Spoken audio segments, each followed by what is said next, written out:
பிரைசலால் நாள் 111 தியான பகுதி நியாயாதிபதிகள் 11ஆம் அதிகாரம் மற்றும் 12ஆம் அதிகாரம். 11ஆம் அதிகாரத்தின் வாசிப்போமானால், அதில் எப்தா என்னும் நியாயாதிபதி எழுப்பி கர்த்தர் அம்மோன் புத்திரர் கரத்திலிருந்து இஸ்ரவேல் ஜனங்களை ரட்சித்ததை குறித்து எழுதப்பட்டிருக்கிறது. இந்த எப்தா யார் என்றால், இவன் தகப்பனார் பெயர் கீலேயாத். இவனுக்கு மனைவியும் பிள்ளைகளும் இருந்தார்கள். அதே சமயத்தில் இந்த கீலேயாத் ஒரு பரஸ்திரியை சேர்த்து கொண்டான். அவளுக்கு பிறந்தவன் தான் இந்த எப்தா.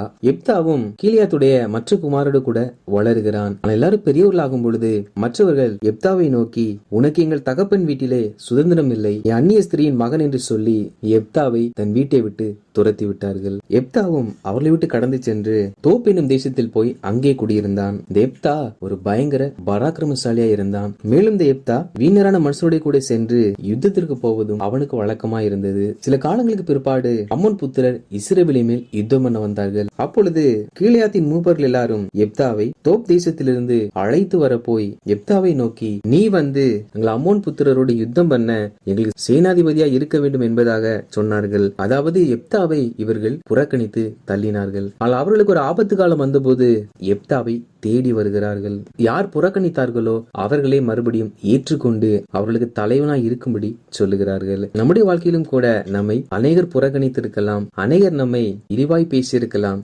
ஆண்டவராய் கர்த்தர் நாம் எந்த இடத்தில் தலை குனிந்து நின்றோமோ, எந்த இடத்தில் புறக்கணிக்கப்பட்டோமோ அந்த இடத்தில் நம்மை நிற்க வைத்து நம் தலைகளை உயர்த்தி நம்மை அழகு பார்க்கிற ஒரு நல்ல தேவனாய் இருக்கிறார். அவர்கள் கேட்ட பொழுது எப்தா அவர்களை நோக்கி, நீங்கள் அல்லவா என்னை பகைத்து என் தகப்பன் வீட்டிலிருந்து என்னை துரத்தினீர்கள்.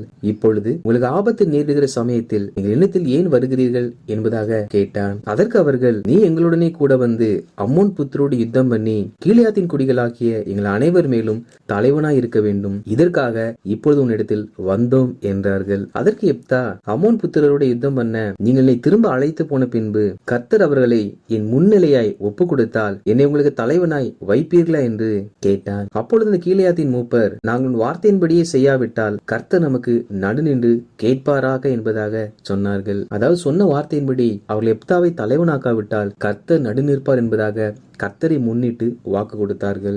நாம் எவைகளை செய்தாலும் கர்த்தர் எல்லாவற்றையும் அவருக்கு முன்பாக வைத்துதான் பார்க்கிற தேவனா இருக்கிறார். நாம் இந்த அதிகாரத்துடைய ஆரம்பத்தில் பார்க்கும் பொழுது இவர்கள் எப்தாவை புறக்கணித்து தள்ளினார்கள். கர்த்தர் அதை பார்த்து அவர்களை எப்தாவை அழைக்கும்படிக்காக எப்தாவுடைய தலையை கர்த்தர் உயர்த்தினார். எனவே தேவ பிள்ளைகளாகிய நாம் செய்கிற எல்லா செயல்களையும் கர்த்தர் பார்க்கிறார். நாம் யாருக்கு விரோதமாய் செயல்படுகிறோமோ அவர்களை கர்த்தர் நம் முன்பாக உயர்த்தி காண்பிப்பார். நம்மை யார் அற்பமாய் இழிவாய் நடத்துகிறார்களோ, புறக்கணிக்கிறார்களோ அவர்கள் முன்பாக நம்மை கர்த்தர் உயர்த்துவார். கர்த்தர் எல்லாவற்றையும் நடு நின்று நியாயம் தீர்க்கிறவராயிருக்கிறார். அப்பொழுது எப்தா மூப்பரோடு கூட போய் தன் காரியங்கள் எல்லாம் மிஸ்பாவிலே கர்த்தருடைய சந்நிதியில் சொன்னான். அதாவது இவர்கள் சொல்லிவிட்டார் என்பதற்காக எப்தா செல்லவில்லை, அவை எல்லாவற்றையும் கர்த்தருடைய சமூகத்தில் சொன்னாராம். தேவ பிள்ளைகளாகிய நாம் நம் வாழ்க்கையில் வருகிற உயர்வு தாழ்வு எல்லாவற்றையும் நாம் கர்த்தரிடத்தில் சொல்லுகிறவர்களாய் காணப்பட வேண்டும். இங்கே எப்தா ஜெபிக்கவில்லை, எப்தா சொன்னார். நாம் காலை மாலை என்று நேரம் பிரித்து ஜெபிக்கிறோம். இடையில் இருக்கக்கூடிய நேரங்களில் ஒவ்வொரு வினாடி பொழுதும் நம்முடைய வாழ்க்கையில் நடக்கக்கூடிய காரியங்களை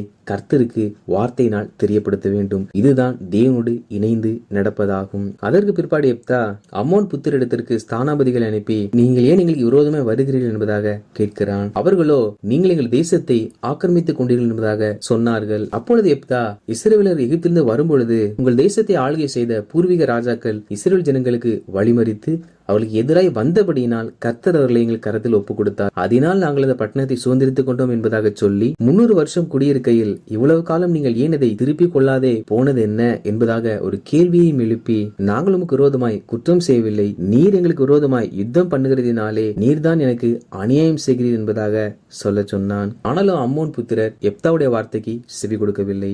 அப்பொழுது கர்த்தருடைய ஆவியானவர் எப்தாவின் மேல் இறங்கினார். உடனே எப்தா அம்மோன் புத்திரருக்கு விரோதமாய் யுத்தத்திற்கு செல்லுகிறார். அப்படி செல்லும் பொழுது, தேவரீர் அம்மோன் புத்திரரை என் கையில் ஒப்புக் கொடுத்தால் நான் அம்மோன் புத்திரிடத்திலிருந்து சமாதானத்தோடு திரும்பி வரும்போது என் வீட்டு வாசற்படியிலிருந்து எனக்கு எதிர்கொண்டு வருவது எதுவோ அது கர்த்தருக்கு உரியதாகும், அதை சர்வாங்க தகன பலியாக செலுத்துவேன் என்பதாக ஒரு பொருத்தனை ஜெபம் செய்தார். தேவ பிள்ளைகளாக நாமும் கூட கர்த்தர் நம்முடைய வாழ்க்கையில் இந்த காரியம் வாய்க்க செய்தால் நான் இந்த காரியங்களை செய்கிறேன் என்பதான பொருத்தனைகளை செய்து ஜெபிக்கிறவர்களாய் காணப்பட வேண்டும். எப்தா பொருத்தனை செய்து அம்மோன் புத்திரோட யுத்தம் பண்ண சென்றார். இதன் விளைவு என்னவென்றால் கர்த்தர் அவர்களை எப்தாவின் கையில் ஒப்பு கொடுத்தார். இதற்கு பிற்பாடு எப்தா தன் வீட்டிற்கு வருகிற போது எப்தாவின் குமாரத்தி தம்பூர் வாசித்துக் கொண்டு தன் தகப்பனார் வெற்றி பெற்றதினால் மகிழ்ச்சியோடு நடனமாடி வருகிறாள். அப்பொழுது எப்தா தன் வஸ்திரங்களை கிழித்துக் கொண்டு, ஐயோ என் மகளே, என்னை மிகவும் மனமடியவும் களங்கவும் பண்ணுகிறாய். நான் கர்த்தர் நோக்கி என் வாயை திறந்து சொல்லிவிட்டேன், அதை நான் மாற்றக்கூடாது என்பதாக தான் செய்த பொருத்தனைகளை தன் மகளுக்கு தெரியப்படுத்துகிறான். அதாவது எவைகள் முதலாவது வருகிறதோ அவைகளை கர்த்தருக்கு பலி செலுத்த வேண்டும். முதலாவது வந்தது யார் என்றால் எப்தாவின் குமாரத்தி ஆகும். எப்தாவின் குமாரத்தி சொன்ன பதில் என்னவென்றால், என் தகப்பனே, நீர் கர்த்தரை நோக்கி உம்முடைய வாயை திறந்து பேசினீர் அல்லவோ, அம்மோன் புத்திரராகிய உம்முடைய சத்துருக்களுக்கு நீதி சரி கட்டும் ஜெயத்தை கர்த்தர் உமக்கு கட்டளையிட்டபடியினால் உடைய வாயிலிருந்து புறப்பட்டபடியே எனக்கு செய்யும் என்றாள். அதாவது எப்தா தன் மகளை கர்த்தருக்கு பலியை செலுத்த வேண்டும். ஆனால் அவளோ, நீர் கர்த்தருக்கு சொன்ன விண்ணப்பத்திற்கு கர்த்தர் செவி கொடுத்தபடியினால் நீர் செய்த பொருத்தனின்படி எனக்கு செய்யும் என்பதாக சொன்னார். இக்காலத்திலோ வாலிபர்கள் தங்கள் வாழ்க்கை துணையை தாங்களாக தேர்ந்தெடுத்துக் கொள்கிறார்கள். பெற்றோரை ஒரு பொருட்டாய் எண்ணுவதில்லை. ஆனால் எப்தாவின் குமாரத்தியோ தன் வாழ்க்கையை தியாகம் செய்ய தன் தகப்பன் செய்த அந்த பொருத்தனையை நிறைவேற்றுகிற ஒரு நல்ல மகளாயிருந்தார். உலகத்தில் தலை சிறந்த மகள் யார் என்றால் அது எப்தாவின் குமாரத்தி என்று சொல்லலாம். காரணம் என்னவென்றால் அவள் கர்த்தரை அறிந்த ஸ்திரியாய் இருந்தபடியினால் கர்த்தருக்கு நீ சொன்னவைகளை கர்த்தர் செய்தபடினால் நீரும் அவைகளை செய்யும் என்பதாக சொன்னாள். அப்படி என்றால் எப்தா அவளை பலி செலுத்தினானா என்ற கேள்வி நமக்குள் வரலாம். எப்தா பண்ணியிருந்த தன் பொருத்தனையின்படி அவளுக்கு செய்தான். அவள் புருஷனை அறியாதிருந்தாள். அதாவது அக்கால வழக்கத்தின்படி மனிதர்களை பலியாய் செலுத்தக்கூடாது. ஆடு மாடு எவையாகிலும் வந்திருக்கும் என்றால் எப்தா பலி செலுத்தி இருப்பான். ஆனால் அவன் குமாரத்தை வந்தபடியினால் மனித பலியை கர்த்தர் ஏற்றுக்கொள்வதில்லை. எனவே அவள் தன் வாழ்நாள் முழுவதும் புருஷனை அறியாமல் கர்த்தருக்காக வாழ்ந்த ஒரு மகளாயிருந்தாள். 12ஆம் அதிகாரத்தை வாசிப்போமானால் அதில் கீலேயாத்தியருக்கும் எப்ராஹிமிற்கும் நடைபெற்ற யுத்தத்தை குறித்து எழுதப்பட்டிருக்கிறது. எப்ராஹிம் மனுஷர் எப்தாவை நோக்கி, நீ எங்களை உங்களுடன் கூட வரும்படி அழைப்பியாமல் அம்மோன் புத்திரர் மேல் யுத்தம் பண்ண போனது என்ன?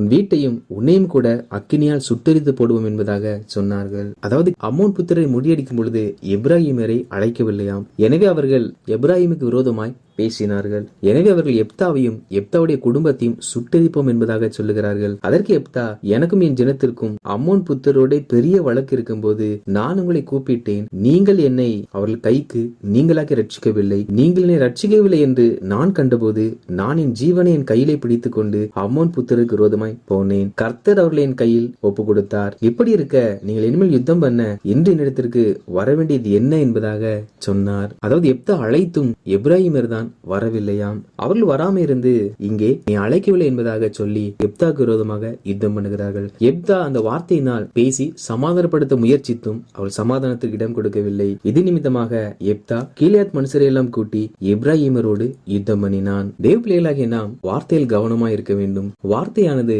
நாளுக்கு நாள் ஆயுதமாய் பிரயோகிக்கப்படும் பொழுது அவைகள் யுத்தத்தில் வந்து முடியும். இங்கே எப்தா யுத்தம் செய்ய நோக்கத்தோடு பேசவில்லை. ஆனால் அவர்களோ யுத்தம் பண்ண வேண்டும் என்றே பேசினார்கள். எப்தா காரியங்களை புரிய வைத்தும் அவள் புரிந்து கொள்ளாமல் யுத்தத்திற்கு வந்தபடியினால் எப்தாவுக்கு வேறு வழி இல்லாமல் யுத்தம் பண்ண வேண்டிய ஒரு சந்தர்ப்பம் ஏற்பட்டது.